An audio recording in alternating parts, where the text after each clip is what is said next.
अब जब आप फिलॉसफी को देखना शुरू करते हो तो you look at the branch and you realise कि ये वाइडली भी बहुत ही ज़्यादा कवर कर रही है।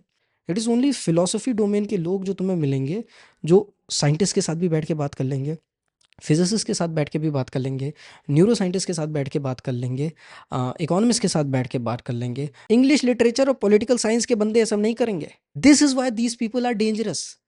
हाँ, तो भाई फिलोसोफर्स को सीरियसली लेना चाहिए या नहीं लेना चाहिए, इस सवाल के साथ आए दिन कश्मकश बनी रहती है, न सिर्फ आम लोगों की बल्कि हम फिलोसोफर्स की भी।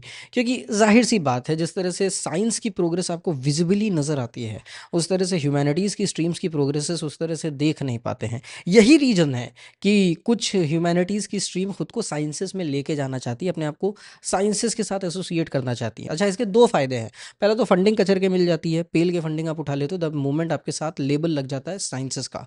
और अगर साइंसेस का लेबल नहीं लगा, ह्यूमैनिटीज़ का लेबल लगा है, तो आपको वो फंडिंग उस तरह से नहीं मिलती। आए दिन आपका रोना रहता है कि हमारे पास फंड्स नहीं है। पर इन सभी के बावजूद ह्यूमैनिटीज़ में इतनी सारी फील्ड्स हैं, देयर इज़ इकोनॉमिक्स वगैरह वगैरह। So why is it the case कि फिलोसोफर्स को सीरियसली लेना चाहिए? क्योंकि ह्यूमैनिटीज़ में अगर देखोगे तो इकोनॉमिक्स का वाकई कुछ ऐसा होता हुआ दिखता है कि यहाँ पे कुछ हो तो रहा है, तो फिलोसोफर्स को हम सीरियसली क्यों लें? हम इंग्लिश लिटरेचर वालों को सीरियसली क्यों ना लें? So what I argue in this video is कि जो नेचर है फिलोसफी का, the way the stream moves forward, और जो ट्रेनिंग है फिलोसफी की, वो बहुत ही ज़्यादा पिक्यूलियर है, यूनिक है। And if you look at history of philosophy, जिस तरह का प्रोग्रेस फिलोसफिकल फील्ड में आपको दिखेगा, बाकी जगह पे वो रेयरली नज़र आता है। पहली चीज़ ये है कि फिलोसफी इकलौती ऐसी फील्ड है जो आपको फर्स्ट प्रिंसिपल की तरफ जाने के लिए भी मोटिवेट करती है। तो आप फिलोसफी को अगर एनालाइज करेंगे ह्यूमैनिटीज़ की फील्ड में, तो आपको दिखेंगे यहाँ पे फर्स्ट प्रिंसिपल्स आए हैं, नई नई थ्योरीज प्रपोज हुई हैं, नई नई चीज़ें दी गई हैं, जिनके over the time broader implication होते चले गए। फॉर इंस्टेंस एरिस्टोटल का लॉजिक, पहला फॉर्मुलाइज वर्जन ऑफ लॉजिक आपके सामने आता है, और आप देखते हो कि आज के टाइम पे लॉजिक के बेसिस पे ही कंप्यूटर साइंस से लेकर के दुनिया भर की प्रोग्रेस चल रही है। आप कहोगे कि एरिस्टोटल का लॉजिक बहुत पुराना है, उसके बाद बहुत प्रोग्रेस प्रोग्रेस हो गई। ओके, ठीक है, I will bring in Frege. Frege was a logician as well as philosopher, but रनरजल was a logician as well as philosopher. इन लोगों का भी सिग्निफिकेंट कॉन्ट्रीब्यूशन है लॉजिक में। So if you look at the field of logic itself, और even truth tables Wittgenstein ने उन्हें यूज़ किया था। सो फील्ड ऑफ लॉजिक को अगर तुम देखोगे तो सिग्निफिकेंट कॉन्ट्रीब्यूशन है फिलोसोफर्स का फ्रॉम द बिगिनिंग, और इसने हेल्प किया in what, going in a direction जो आगे डेवलपमेंट की पूरी बेस बना।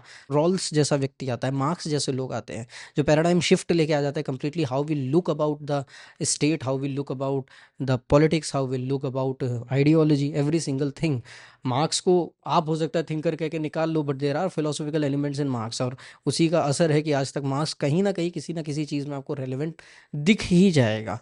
सो यू नो, फर्स्ट प्रिंसिपल से भी आप आगे बढ़ते हो फिलोसफी में। Then there is second order inquiry as well. For instance, अभी एआई आया, एआई के आने के बाद ये डिबेट शुरू हो गई कि क्या एआई कॉन्शियस हो सकता है कि नहीं, एआई के कॉन्शियस होने का मतलब क्या। इसके बाद फिलोसोफर्स को बुलाया गया कि भैया बताओ। इवन नॉम चॉम्स्की को बुलाया गया, who is a linguist primarily, पर उसकी ट्रेनिंग इनिशियली फिलोसफी में, so he understands philosophy very well. Noam Chomsky ने भी by the way first principle से बढ़ते हुए पूरी की पूरी फील्ड ऑफ लिंग्विस्टिक्स को बदल दिया। नॉम चॉम्स्की को लोग समझते हैं कि हम रिफ्यूट कर देंगे just by providing counter examples and counter evidences, but what I have found is his rigorous philosophical training has made him the giant he is. बात करते हैं सेकंड ऑर्डर इंक्वायरी की। सेकंड ऑर्डर इंक्वायरी ये होती है कि दूसरी fields जो हैं, फिलोसोफर्स उसको भी एनालाइज कर सकते हैं, उनके नेचर को समझ सकते हैं। So for instance, let's say sciences हो रही है, साइंसेस का बोलबाला है, हल्ला है, हर एक फील्ड पे असर पड़ा है साइंसेस के प्रोग्रेस का। इकोनॉमिक्स पे भी असर पड़ा, फिलोसफी पे भी एक असर पड़ा। Everybody wanted to be like sciences. जब 1900 के दशक में साइंसेस प्रोग्रेस कर रही थी कि यार ऐसा कुछ हमारे यहाँ क्यों नहीं हो रहा है। Philosophy is the only field जो साइंसेस को स्टडी कर रही है, what it is to do science. Popper के आने के बाद एक्चुअली लोगों को पता चला कि साइंस करने का मतलब क्या होता है। साइंटिफिक किसी चीज़ को कब कहोगे, किसी भी थ्योरी को साइंटिफिक कब कहोगे, उससे पहले सोचो ये आइडिया भी नहीं था कि आप ये जो चीज़ कर रहे हो ये साइंटिफिक है। सो फॉर इंस्टेंस, फ्रॉइड को भी साइंटिफिक लोग बोल देते थे, एडलर को भी साइंटिफिक लोग बोल देते थे, और आइंस्टाइन को भी साइंटिफिक बोल देते थे। सो ये तीन कंपीटिंग थ्योरीज थी अलग अलग तरह की। मार्क्स को भी साइंटिफिक लोग बोल देते थे, it was called dialectical sciences. So इन सभी डोमेन को साइंसेस के डोमेन में डाल दिया जाता था क्योंकि स्ट्रिक्ट कैटेगराइजेशन नहीं था। सो फिलोसोफर्स वर द पीपल जो सबसे पहले आए, उन्होंने बताया भैया ये साइंस है। इससे क्या हुआ कि आप कुछ भी कर रहे हो वो साइंस की कैटेगरी में नहीं आ रहा था, आपके पास एक क्लियर बाउंड्री वॉल आ गई कि हाँ चलो ये जो है ये ब्रैकेट साइंस का है, ये चीज़ हम कर रहे हैं। उसके बाद साइंटिफिक प्रोग्रेस किस तरह का होता है, पैराडाइम शिफ्ट क्या होता है, ये अंडरस्टैंडिंग, ये रिफ्लेक्टिव अंडरस्टैंडिंग सबसे पहले फिलोसोफर्स ने साइंटिस्ट को प्रोवाइड की। So there is philosopher called Thomas Kuhn. वो आए और उन्होंने बताया कि साइंटिफिक इंक्वायरी किस तरह से होती है, पैराडाइम चेंज कब होता है, कब धीरे धीरे इंक्वायरी स्टैग्नेट करती है और कंप्लीटली न्यू पैराडाइम निकल के आता है। फॉर इंस्टेंस न्यूटन की थ्योरीज बहुत वक्त तक अच्छा खासा रेलेवेंस बनाए हुई थी, बट आइंस्टाइन आते हैं एंड सडनली पैराडाइम चेंजेस। आपको रियलाइज होता है कि ये जो हैं ये यूनिवर्सली एप्लीकेबल थ्योरीज नहीं है। So this is what happens जब पैराडाइम शिफ्ट होता है। इस बारे में भी आगाह किसने किया, फिलोसोफर्स ने। इसके अलावा आप देखेंगे तो साइंसेस को लेकर और भी मेटा रिफ्लेक्टिव इंक्वायरी फिलोसोफर्स करते हैं। What exactly is causation, what exactly is scientific explanation, scientific explanation क्या हो भी सकता है या ये सिर्फ और सिर्फ हाउ को स्टडी कर रहे हैं। इस तरह की डीप इंक्वायरी साइंस के बारे में फिलोसफी करती है। सिमिलरली हिस्ट्री के बारे में करती है, सिमिलरली फिजिक्स के बारे में करती है, केमिस्ट्री बायोलॉजी के लिए, इवन न्यूरो साइंसेस के लिए। अगर आप न्यूरो साइंस वालों को देखोगे, they sit with philosophers very intimately और उनके साथ लंबे डिस्कशंस कर रहे हैं। Christof Koch is well trained in neuroscience as well as philosophy. David Chalmers ने जब प्रपोज की हार्ड प्रॉब्लम ऑफ कॉन्शियसनेस, फिर उसके बाद इजी प्रॉब्लम आई, ये सारी चीज़ें प्रपोज करते हुए हमने लोगों को समझाया फिलोसोफर्स ने कि if you want to study consciousness this is how you move about it. ऐसा नहीं है कि आप एक चैटबॉट को रिप्लाई करते हुए देख लेंगे और आप कह देंगे ओके ये कॉन्शियस है। नहीं, जब चैट जीपीटी आया लोगों ने अचानक से देखा यार ये इंसानों की तरह बात कर रहा है, तो एक्चुअली ये डिबेट आ गई थी लोगों के जहन में कि क्या एक सिस्टम कॉन्शियस हो सकता है, नॉन बायोलॉजिकल सिस्टम किसी भी तरह से कॉन्शियस हो सकता है। तो it were the philosophers who came to rescue and they told कि what it means to be conscious.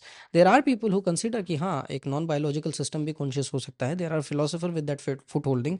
पर हमारी understanding what it means for a system to be conscious, ये फिलोसोफर्स गाइड कर रहे हैं। सो लुक एट इट, पहले ये first principles of first order inquiry भी दे रहे हैं जिसपे बिल्ड होके अच्छा खासा प्रोग्रेशन होता है। उसके बाद ये दे रहे हैं सेकेंड ऑर्डर इंक्वायरी, मतलब जो साइंटिफिक या अलग अलग डोमेन में प्रोग्रेस हो रही है उसके ऊपर रिफ्लेक्ट करके बता रहे हैं कि इसके इंप्लीकेशंस क्या क्या हो सकते हैं, एथिकल इंप्लीकेशंस क्या हो सकते हैं एआई के, एआई एथिक्स क्या होना चाहिए। You might be just enjoying ChatGPT, having therapy and what not. Philosophers are engaging with this phenomena of ChatGPT and trying to understand कि ये है क्या चीज़, इसमें क्या एथिकल है, क्या नॉन एथिकल है, इसमें ऑथरशिप क्या है, इसमें राइट्स ऑफ इंटेलेक्चुअल्स क्या है, ट्रेनिंग हो रही है अगर आपके ब्लॉग पोस्ट पे तो आपको क्या मिलना चाहिए, वगैरह वगैरह 75 तरह की चीज़ें। So this is how philosophers are reflecting in second order manner on scientific inquiries और structures। अब philosophers जो ऑलरेडी structures बन के आए उनको तोड़ते भी हैं। So if you look eight post modernism, पूरा का पूरा खेल ये है कि भाई जो भी स्ट्रक्चर्स बने हुए हैं हम उनको ख़त्म कर देंगे। We don't believe in these first principles जो क्रिएट किए गए। सो फर्स्ट प्रिंसिपल्स भी यही स्ट्रीम बना रही है और उसके बाद फर्स्ट प्रिंसिपल को डिसमेंटल करने के लिए भी आ जाते हैं। अरे यार ये फालतू बात है, इसको एज अ स्ट्रक्चर लेके चलने की ज़रूरत नहीं है, just leave it there, that is pointless. इसके अलावा philosophy is one of the only streams in humanities जो मेटा इंक्वायरी कर रही है अपने सब्जेक्ट के बारे में। I have not heard about meta economics, I have not heard someone working in meta English literature, meta political science. What does it mean to do political science, या why the word political science exist, what's the point of having science in its name. ये सारी inquiry आपके पास नहीं दिखेंगी और बाकी domains में नहीं दिखेंगी, पर फिलोसफी में there is something called metaphilosophy, then there is meta metaphilosophy reflecting on what we are doing in meta philosophy, then there is something called meta ethics, यानी हम ethics में reflect कर रहे हैं what exactly we are doing in ethics, so there is meta level inquiry as well।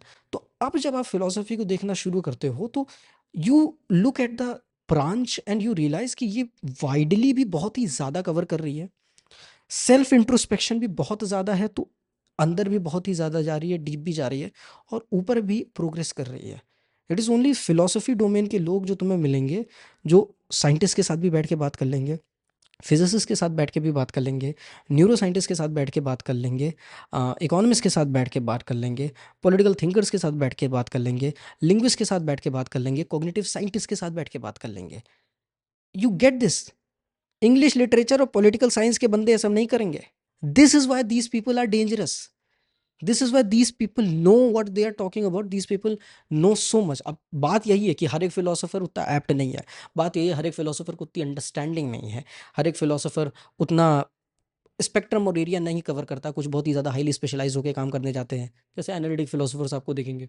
But then again there is an entire possibility इस particular spectrum में जो आपको कहीं नहीं दिखेगी। तो हम ब्रॉडली भी कवर कर रहे हैं, डीपली भी कवर कर रहे हैं, रिफ्लेक्टिवली भी अपने आप पे कवर कर रहे हैं, और इंगेज तो कर ही रहे हैं वर्ड के साथ। Now something called public philosophy is becoming main stream, कि हमें पब्लिक के साथ इंगेज करना है इन फिलोसफी। ये जो 3 गुण हैं फिलोसफी के जो मैंने बताए हैं, ये आप बाकी ह्यूमैनिटीज़ की फील्ड में अगर देखने जाएंगे तो इतने सिस्टमेटाइज और फॉर्मलाइज तरीके से नहीं दिखेंगे जैसे फिलोसफी में दिखते हैं। And this is what truly makes them dangerous, this is why you should take them seriously, because ऐसा कहीं भी तुम्हें नहीं दिखेगा किसी भी ह्यूमैनिटीज़ की फील्ड में।